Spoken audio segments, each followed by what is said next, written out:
warahmatullahi wabarakatuh. Saya Aura Dea Firlasanya, NIM E2019-1187, Prodi Perbankan Syariah 4, Fakultas Ekonomi dan Bisnis Islam. Di sini saya akan mereview 5 materi mata kuliah Ekonomi Makro Islam guna memenuhi tugas ujian akhir semester dari Bapak Dr. Abdul Wadud Nafis. Yang pertama, di sini saya akan menjelaskan tentang pengertian pendapatan nasional. Pendapatan nasional adalah jumlah pendapatan yang diterima oleh masyarakat suatu negara dalam kurun waktu tertentu yang biasanya 1 tahun. Konsep pendapatan nasional pertama kali dicetuskan oleh Sir William Petty dari Inggris yang berusaha menaksir pendapatan nasional di negaranya pada tahun 1665. Pengertian pendapatan nasional adalah ukuran dari nilai total barang dan jasa yang dihasilkan oleh suatu negara dalam kurun waktu 1 tahun yang dinyatakan dalam satuan uang. Salah satu tolak ukur yang digunakan untuk menilai kondisi perekonomian suatu negara adalah pendapatan nasional. Tujuan dari perhitungan pendapatan nasional adalah untuk memperoleh gambaran tentang tingkat ekonomi yang sudah dicapai dalam suatu negara. Data pendapatan nasional yang sudah dicapai dapat digunakan untuk membuat perkiraan tentang perekonomian negara di masa yang akan datang. Pendapatan nasional dapat digunakan untuk mengetahui susunan perekonomian suatu negara. Hal tersebut dapat dilihat dari kontribusi di setiap sektor perekonomian terhadap penyusunan pendapatan nasional. Pendapatan nasional dapat digunakan untuk memutuskan dan menyusun untuk dibuat kebijakan yang sekiranya dipandang perlu. Contoh, pada sektor pertanian, dapat disusun berbagai macam kebijakan seperti penyediaan pangan, industri pupuk, irigasi, dan sebagainya. Faktor-faktor yang mempengaruhi pendapatan nasional itu sendiri, yang pertama, permintaan dan penawaran agregat. Permintaan agregat adalah suatu daftar keseluruhan barang dan jasa yang akan dibeli oleh sektor perekonomian pada berbagai tingkatan harga. Permintaan penawaran agregat menunjukkan antara hubungan keseluruhan permintaan terhadap barang dan jasa sesuai dengan tingkatan harga. Yang kedua ada konsumsi dan tabungan. Konsumsi adalah pengeluaran total untuk memperoleh barang dan jasa dalam suatu perekonomian dalam jangka waktu 1 tahun. Sedangkan tabungan adalah bagian dari pendapatan yang tidak dikeluarkan untuk konsumsi. Yang ketiga, investasi. Investasi adalah semua pengeluaran yang digunakan untuk menciptakan modal baru. Tujuan dari investasi adalah untuk mengganti bagian modal yang sudah rusak dan menambah penyediaan modal yang ada. Jenis-jenis pendapatan nasional. Ada produk domestik bruto. Produk domestik bruto adalah jumlah produk berupa barang dan jasa yang diperoleh dari unit-unit produksi di dalam batas wilayah suatu negara atau domestik selama 1 periode. Yang kedua, produk nasional bruto atau GNP. Produk nasional bruto adalah meliputi nilai produk berupa barang dan jasa yang dihasilkan oleh masyarakat dalam suatu negara atau nasional selama 1 periode. Dalam menghitung besarnya GNP berdasarkan harga pasar, yang harus diperhatikan yaitu sampai ada perhitungan ganda. Jumlah GNP adalah GNP sama dengan GDP plus pendapatan neto dari luar negeri. Ketiga, produk nasional neto atau net national product. Produk nasional neto adalah jumlah GNP yang dikurangi dengan barang modal sebagai penggantian. Yang keempat, ada pendapatan nasional neto atau NNI. Pendapatan nasional neto adalah pendapatan yang dihitung dari jumlah balas jasa yang diterima oleh rakyat sebagai pemilik faktor produksi. Dan yang kelima, ada pendapatan perseorangan atau PI. Pendapatan perseorangan adalah jumlah pendapatan yang diterima oleh setiap penduduk dalam masyarakat termasuk pendapatan yang didapatkan tanpa memberikan suatu kegiatan yang lainnya. Dan yang keenam, ada pendapatan yang siap dibelanjakan atau DI. Pendapatan yang siap dibelanjakan adalah pendapatan yang siap untuk dibelanjakan atau dimanfaatkan. Dan selanjutnya ada kebijakan moneter. Kebijakan moneter adalah seperangkat kebijakan ekonomi yang dibuat untuk mengatur ukuran serta tingkat pertumbuhan pasokan uang di dalam perekonomian negara. Jenis-jenis kebijakan moneter ada kebijakan ekspansif dan kebijakan kontraktif. Apa sih kebijakan moneter ekspansif? Kebijakan moneter ekspansif merupakan kebijakan yang diambil untuk jumlah uang yang beredar.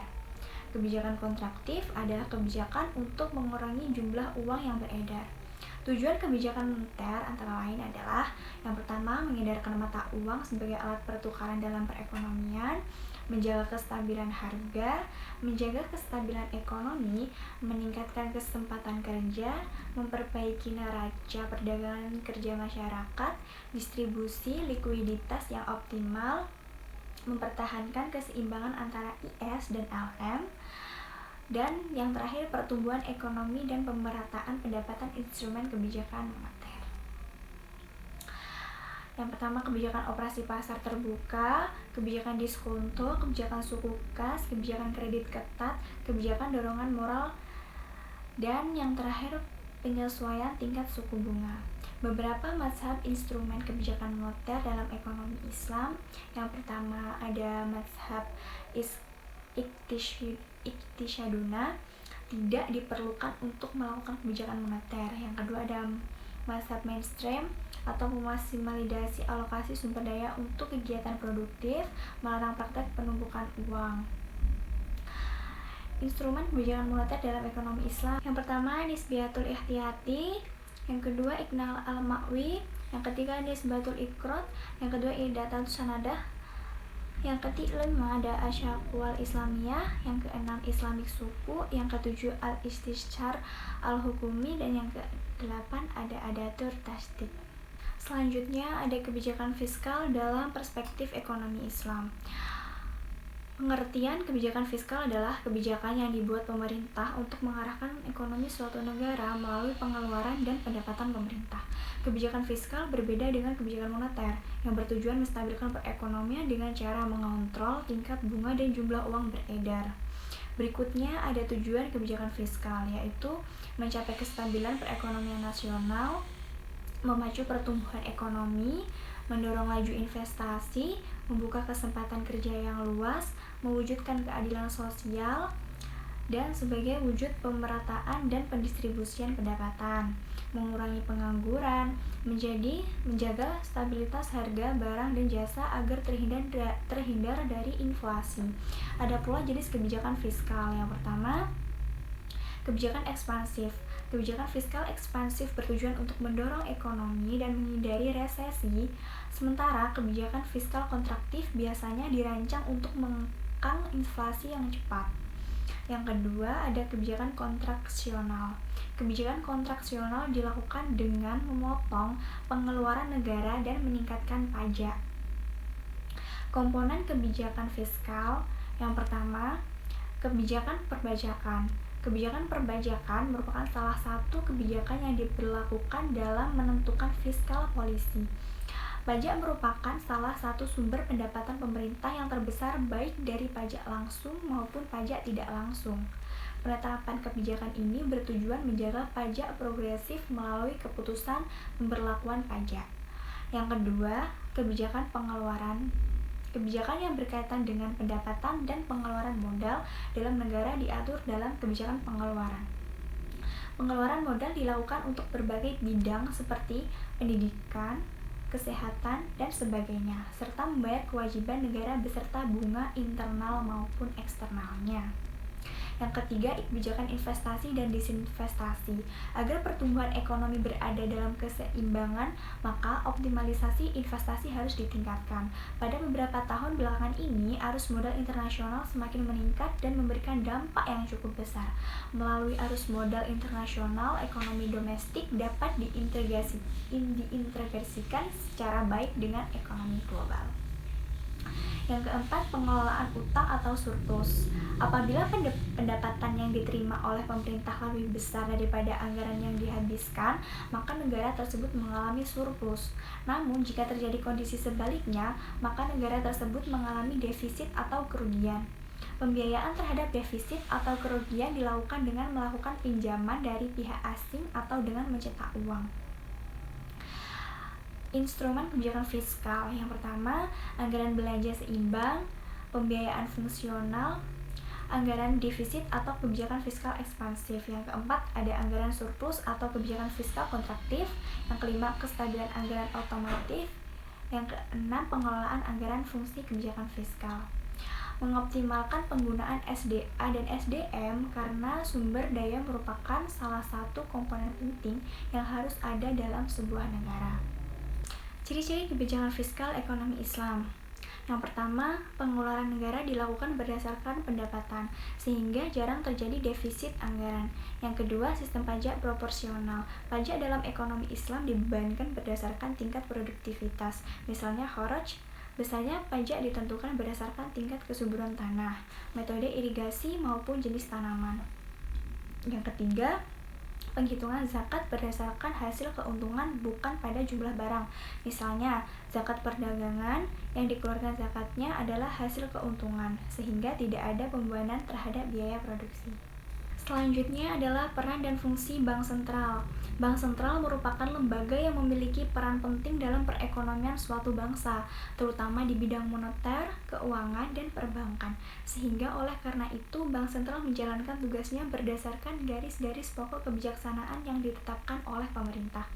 Bank sentral dibentuk dengan tujuan sosial ekonomi tertentu yang menyangkut pendidikan nasional atau kesejahteraan umum seperti stabilitas harga dan perkembangan ekonomi.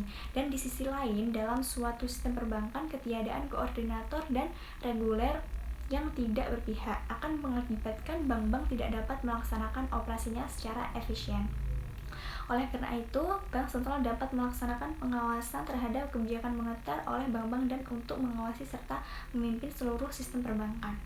Peran bank sentral akan tercermin dari tugas utama yang diembannya, yaitu menetapkan dan melaksanakan kebijakan moneter, mengatur dan mengawasi bank, serta menjaga kelancaran sistem pembayaran. Peran yang sangat mendasar adalah mencetak dan mengedarkan uang. Bank sentral merupakan satu-satunya lembaga yang berwenang untuk mengeluarkan dan mengedarkan mata uang sebagai alat pembayaran yang sah di suatu negara. Di Indonesia, peranan bank sentral ini diserahkan kepada Bank Indonesia. Tujuan bank sentral yaitu mencapai dan memelihara kestabilan nilai mata uang yang tercermin dari laju inflasi dan perkembangan nilai tukar uang dalam negeri terhadap mata uang asing. Jika dalam suatu negara inflasinya rendah, maka nilai mata uang tersebut stabil. Tugas bank sentral, sedangkan tugas bank sentral dalam hal ini Bank Indonesia yang telah diterapkan pada Undang-Undang Nomor 23 Tahun 1999 adalah sebagai berikut. 1. Melakukan pengaturan sirkulasi uang dengan cara menentukan dan menjalankan menurut kebijakan moneter. Yang kedua, melakukan pengaturan dan mendorong kemudahan serta pembayaran dan produksi. Tugas bank sentral berkaitan dengan pemerintah. Penyediaan kredit terhadap pemerintah. Yang pertama, mengatur kas pemerintah. Yang kedua, membantu proses lelang dan menjual surat hutang negara. Yang ketiga, melakukan pengedaran uang sebagai alat pembayaran yang sah. Dan yang keempat, mempunyai hak penuh terhadap pencetakan dan produksi uang dan mempunyai hak tunggal terhadap pencetakan uang. Tugas bank sentral dalam perbankan yaitu menentukan suku bunga sebagai banker, melakukan pengembangan kredit yang sehat, melakukan pembinaan semua bank yang ada, melakukan pengaturan perluasan jaringan serta lalu lintas pembayaran, melakukan support dan mendorong masyarakat untuk menjalankan usaha yang produktif. Kewenangan bank sentral di bidang moneter antara lain sebagai berikut. Untuk melakukan pengendalian moneter, yakni operasi pasar terbuka, penetapan tingkat diskonto, penetapan cadangan wajib minimum, dan pengaturan kredit atau pembiayaan. Menentukan target moneter dengan melakukan pertimbangan sasaran laju inflasi nasional, dan melakukan pengontrolan kebijakan yang berhubungan dengan keuangan. Kebijakan keuangan yang dimaksud yaitu penerapan kebijakan diskonto, penerapan cadangan wajib minimum, dan pengontrolan pembiayaan dan kredit. Selanjutnya yang terakhir, tugas dan wewenang OJK. Secara historis, ide untuk membentuk lembaga khusus untuk melakukan pengawasan perbankan telah dimunculkan semenjak diundangkannya Undang-Undang Nomor 23 1999 tentang Bank Indonesia. Dalam UU tersebut dijelaskan bahwa tugas pengawasan terhadap bank adalah akan dilakukan oleh lembaga pengawasan sektor jasa keuangan yang independen dan dibentuk dengan undang-undang. Akan tetapi dalam prosesnya sampai dengan tahun 2010, pemerintah untuk pembentukan lembaga pengawasan ini yang kemudian dikenal dengan Otoritas Jasa Keuangan atau OJK masih belum terrealisasi. OJK merupakan sebuah lembaga negara yang memiliki fungsi dan tugas dalam penyelenggaraan sistem pengaturan dan pengawasan terhadap industri jasa keuangan secara integrasi.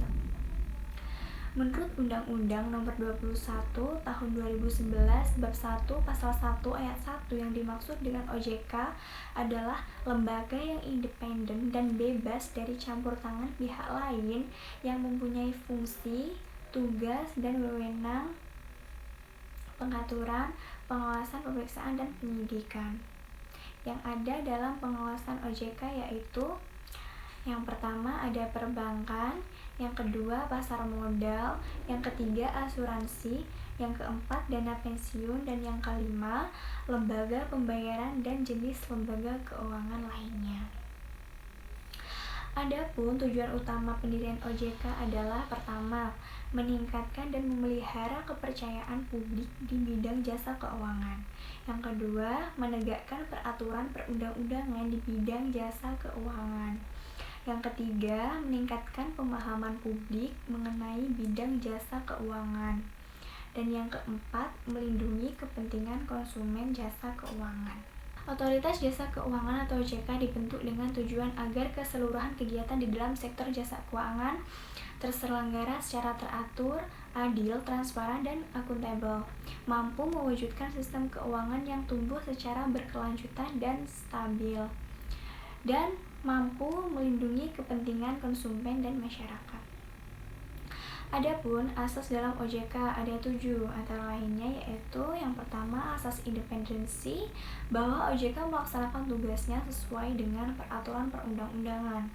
Dalam hal ini, OJK bekerja secara profesional, objektif, dan tanpa dipengaruhi pihak lain. Yang kedua, asas kepastian hukum. OJK bekerja sesuai dengan ketentuan yang berlaku. Dalam hal ini, OJK memberikan jaminan kepada lembaga keuangan di mana OJK memberikan arahan sesuai dengan aturan yang berlaku. Yang ketiga, ada asas kepentingan umum, ada asas keterbukaan, ada asas profesionalisme, ada asas integritas, dan asas akuntabilitas. Sekarang saya akan menjelaskan tujuan dari OJK. Yang pertama, mengatur dan mengawasi jasa keuangan baik di sektor perbankan maupun non-perbankan. Mengatur dan mengawasi kegiatan jasa keuangan di sektor pasar modal. Mengatur dan mengawasi aktivitas jasa keuangan di sektor asuransi, dana pensiun, lembaga pembiayaan, dan lembaga keuangan lainnya. Selanjutnya, saya akan menjelaskan yaitu wewenang dari OJK. Yang pertama, menetapkan peraturan perundang-undangan di industri jasa keuangan. 2. Membuat dan menetapkan peraturan tentang pengawasan di industri jasa keuangan.